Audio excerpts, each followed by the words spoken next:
네, 안녕하세요. 2022년도 전산회계 운용사 2급 필기 강의를 시작하겠습니다. 저는 박명희 강사이고요. 자, 전산회계 운용사 2급이라는 이 자격증에 대한 기본적인 특징, 시험 안내를 좀 하고요. 운용사 2급을 공부하시더라도 회계라는 걸 공부하는 거니까 이번 시간은 OT 개념으로 회계가 가지고 있는 기본적인 기초 개념을 좀 정리하겠습니다. 자, 먼저 전체 이제 우리가 운용사 2급 시험은 주관처가 대한상공회의소 자격평가 시험단이고요. 이 시험의 특징은 상시시험 제도예요. 그러니까 정기시험 제도가 폐지돼서 매번 여러분이 원하는 시기에 맞춰서 시험을 선택할 수 있습니다. 시험 일정을 그리고 원하는 시험 장소가 있는지도 확인하셔서 뭐 매월 있고요. 매주 있습니다. 그래서 시험을 준비하실 수 있고요. 그 다음에 이제 필기라고 하는 시험과 실기 시험을 각각 여러분이 응시하시게 되는데 필기 시험에 합격이 되었을 때 실기 시험을 응시하실 수가 있어요. 그러니까 실기 시험은 아무나 보는 게 아닙니다. 그래서 필기 시험을 합격했을 때 실기를 볼 수 있고 여러분은 지금 이제 필기 자격증 전체 과정의 첫 번째 OT로 진행하는 과정을 공부하고 계시고요. 그 다음에 우리가 이제 회계라는 걸 공부할 때는 어떤 특정 기업이 외부 정보 이용자들에게 보여주고자 하는 결국 회계는 재무제표를 만들어서 보고하는 거거든요. 근데 재무제표를 다양한 기업들이 만들기 때문에 어떤 기준에 의해서 적용받고 그 기준에 의해서 재무제표를 작성했을 때 그 재무제표가 인정받을 수 있어요. 그러니까 다양한 기업들이 존재하기 때문에 그래서 현재 우리나라는 우리나라가 만들어 놓은 일반 기업 회계 기준이 있는데 전 세계적으로 사용하고 있는 국제 회계 기준도 있거든요. 어떤 기준에 의해서 재무제표를 작성하느냐에 따라서 그 재무제표에 나오는 숫자들이 다르게 나옵니다. 기준이 다르기 때문이에요. 그래서 우리 대부분의 우리나라 시험, 우리나라 각각의 전산이라는 이름이 붙은 회계나 세무 자격증은 대부분 일반 기업 회계 기준에 의한 회계 처리를 여러분에게 자격증 시험에 의한 기준으로 적용을 하는데 우리 전산회계 운용사 시험만큼은 일반 기업 회계 기준이 아니라 국제회계 기준을 적용하고요. 우리나라가 채택한 약간의 좀 수정사항이 어느 정도는 조금 있습니다. 동일하지만 그래서 앞에 한국 채택이라는 말이 붙은 국제회계 기준을 적용해요. 요거를 우리가 IFRS라고 부르고요. 시중에 이제 어떤 교보문고든 가시면은 회계와 관련된 서적이 있는 곳에 가셔서 쭉 한번 카테고리별로 이제 제목들을 보시면 대부분 재무회계 앞에는 얘가 붙어요. 현재는 뭐 대학교에서 전문 서적으로 공부하는 대부분의 회계는 일반 기업 회계 기준이 아니라 국제 회계 기준에 의한 회계 공부를 하고 있고요. 이미 오래됐습니다. 10년 넘었죠. 현재 여러분이 이거 기준을 한 회계 공부를 하기 때문에 운용사 3급이랑 운용사 2급하고는 조금 또 자격증이 가지고 있는 난이도가 확 올라가요. 그러니까 범위가 좀 많아지고요. 그래서 조금 공부할 양이 상대적으로 다소 많습니다. 특징입니다. 그래서 상공인수 관련된 이 홈페이지로 잠시 들어가 볼게요. 들어가시면 요 하단부 중간쯤에 접수 중인 상시시험이라고 보이시죠? 워드, 컴할, 한자, 그리고 전산회계 운용사 매일 접수를 하고 있어요. 들어가셔서 여러분이 뭐 다양한 각각의 개인 사정마다 뭐 일정들이 다르기 때문에 국가공인 자격증 시험은 대부분 이제 정기 시험이 매년 한 6번 정도 많아봤자 이렇게 운영이 되고 있는데 운용사 시험은 매일매일 접수하고 뭐 만약에 못 봤다 그럼 다음 주에 또 볼 수도 있는 거예요. 그래서 좀 편하게 자격 시험을 준비할 수 있기 때문에 그런 부분들이 좀 장점입니다. 단 필기가 붙어야 실기를 붙고 실기까지 붙어야 자격증이 나오기 때문에 어느 정도 필기와 관련된 이론적인 부분이 공부가 안 되어 있으면 또 그게 힘들죠. 관련된 정보가 궁금하신 분들은 종목 속에 전산회계 운용사 메뉴로 들어오셔서 관련된 이 자격증에 대한 전반적인 내용을 좀 보시면 돼요. 저는 이제 이런 부분에 의한 내용들을 조금 설명을 드릴 겁니다. 지금부터.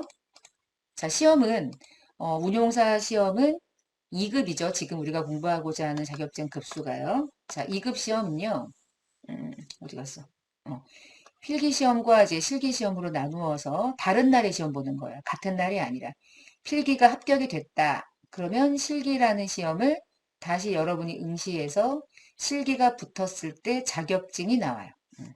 그다음에 필기시험은 과목이 두 과목으로 나뉩니다. 재무회계와 원가회계 이제 두 과목으로 나누어서 시험을 보게 되는데 전체 객관식 문제가 40문장이에요. 40문항이에요. 시간은 60분, 1시간 동안 시험을 봅니다. 네, 40문항이 재무회계에서 20문항, 원가에서 20문항, 각각 20문항씩 이렇게 시험이 출제가 돼요. 객관식에서 일단 합격을 하셔야 실기를 보실 수 있고요. 실기는 프로그램을 열어서 무언가를 입력하고 작업하는 거고요. 1시간 20분, 80분 동안 이제 시험을 보게 됩니다. 저는 이제 실기를 뉴 S 플러스 스마트 A기를 기반으로 하는 이 프로그램을 활용해서 저는 실기 과정을 진행을 하고 있어요. 캠프 ERP보다는 S 플러스 이게 더존 프로그램에서 이제 만들어낸 버전인데 대부분 이제 어느 기업에 가더라도 다양한 프로그램을 활용하고 있긴 하지만 더존 그룹이 만든 이 더존 프로그램이 기반이 되는 어떤 프로그램을 대부분의 기업들이 좀 많이 쓰고 있는 편이에요. 그래서 자격증 취득하실 때 어차피 많은 기업들이 사용하는 것을 프로그램으로 여러분이 활용해서 자격을 취득하는 게 조금 더 보다 활용도가 높기 때문에 저는 이제 스마트 AV 버전으로 강의를 하고요. 시험은 어떻게 해서 합격이 나오게 되냐면 점수가요. 과목이 지금 두 과목이죠? 우리가 시험 보는 게. 자, 과목당 이제 과락이 좀 있어서 40점 이상은 맞춰줘야 돼요. 그러니까 만약에 재무회계랑 원가회계 20문항 중에서 하나는 30점인데 하나는 100점이야. 그럼 두 개 더하면 평균은 60점 이상이죠. 그렇지만 이런 경우는 불합격이에요. 한 과목당 40점 이상이어야 해요. 이게 기본입니다. 그래서 예를 들어서 얘가 40점 딱 맞고 얘가 만약에 100점 맞았다. 그러면 140점 나누기 2에서 70점 나오죠? 그러면 합격이에요. 근데 한 과목이 아무리 100점이어도 한 과목에서 40점 미달하면 그럼 합격이 되지 않기 때문에 과목별로 어느 정도는 중간 정도는 이해를 해야만 그래서 한 과목에다가 몰빵하고 한 과목은 아예 점수가 빵점이고 이런 문제는 심각하죠. 그래서 재무회계랑 원가회계랑 어느 정도 충분히 골고루 잘 이해해야 되는 게 이 필기시험의 관건입니다. 운용사 3급 같은 경우는 재무회계라고도 안 해요. 회계 원리라고 하죠. 왜냐하면 기초회계거든요. 그런데 운용사 2급은 조금 난이도가 재무회계 편으로 조금 음, 아예 완전 중급이라고 하기는 어렵지만 그렇다고 해서 초급은 아니고요. 중급이라고 하는 게 맞겠네요. 그 정도 됩니다.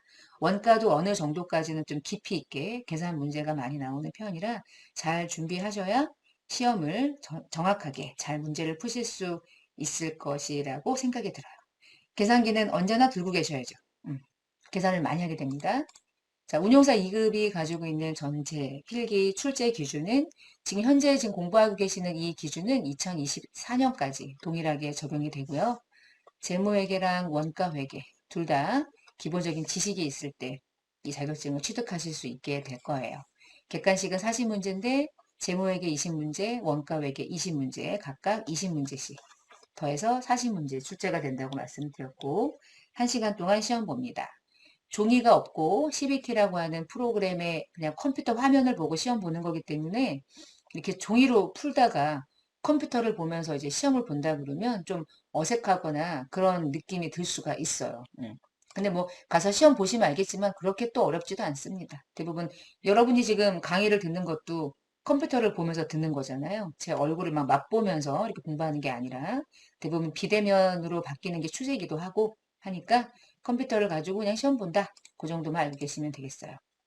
계정에 해당하는 과목들을 조금 보면 회계와 가족에는 기본적인 기초 지식과 관련된 회계 순환 과정은 통상적으로 운용사 3급에서도 나오지만 2급에서도 동일하게 나오기 때문에 회계 기초나 그다음에 회계 순환 과정에 대한 부분들은요. 운용사 3급에서 나오는 내용을 그대로 같이 강의로 진행해 드리니까 같이 병행해서 수강하시면 되겠고요. 재무제표를 만드는 과정 중에서 운용사 3급 같은 경우는 뭐 재무상태표나 포괄손익계산서 중심으로 나온다면 직접 작성하는 건 아니어도 자본 변동표나 특히나 현금 흐름표 같은 경우는 한두 문제가 직접적인 별도의 챕터로 문제가 출제되기도 해요. 그래서 재무제표 중에 이런 두 가지 재무제표도 어느 정도는 눈으로 좀 이해를 하실 수 있을 정도의 학습을 해야 되기 때문에 내용의 폭이 좀 넓어진다 이렇게 생각하시고요. 나머지 계정들은 뭐 현금 및 현금성 자산 알고 있는 거, 금융자산에 대한 부분들, 그리고 이제 투자부동산이 운용사 3급에는 안 나오고 운용사 2급에는 출제가 되는 부분이에요. 과목으로 보면. 자, 그래서 뭐 매출 채권, 매입 채무, 기타 채권 채무, 뭐 재고 자산. 근데 이제 각각의 챕터들마다 운용사 3급에서 나오지 않는 것들이 추가적으로 과목의 추가적인 내용으로 문제가 출제되고 있어서 조금 폭넓게 공부를 해야 될 게 좀 필요합니다. 그렇게 다음 장에 가보시면은 비유동부채가 출제가 돼요. 특히 사채 같은 부분들은 직접 유의절법에 의한 삼각하는 문제가 객관식으로 아주 중요하게 많이 나오고 있어요. 특히 이제 주식회사의 자본 같은 경우도 꽤 많이 나오고요. 주당이익 같은 경우도 나오고요. 수익과 비용까지가 나옵니다. 자, 그리고 아래쪽에 가보면 이제 원가관리 회계 파트에서 원가를 직접 계산하는 문제 중심으로 해서 원가 기초개념, 부문별 원가 계산, 개별 원가 계산, 종합 원가 계산 이렇게 출제가 되는데 재무회계가 이 보세요. 재무회계 과목이 아주 많죠. 챕터가 많아요. 그런데 그렇게 재무회계 챕터가 많은데 20문제고요. 원가회계 요 정도가 이제 일단 범위라고 구성은 되어 있지만 여기서 나오는 문제는 동일하게 20문제예요. 그러니까 어디에 조금 더 조금 초점을 여러분이 가지고 시험을 준비하시는 게 더 도움이 되시냐면 사실은 이제 원가 회계가 처음에 할 때는 조금 뭐랄까 처음 접하는 용어들에 있어서 지금 거북스러움이 없지 않아 있지만 그런데 하다 보면 원가가 상당히 쉽습니다. 쉽, 쉬워요. 그러니까 재무회계는 내용은 방대하고 나오는 문제는 20문제니까 어디서 나올지 모르기 때문에 범위가 많아요. 그래서 외울 게 많고요. 그래서 어려운 거예요.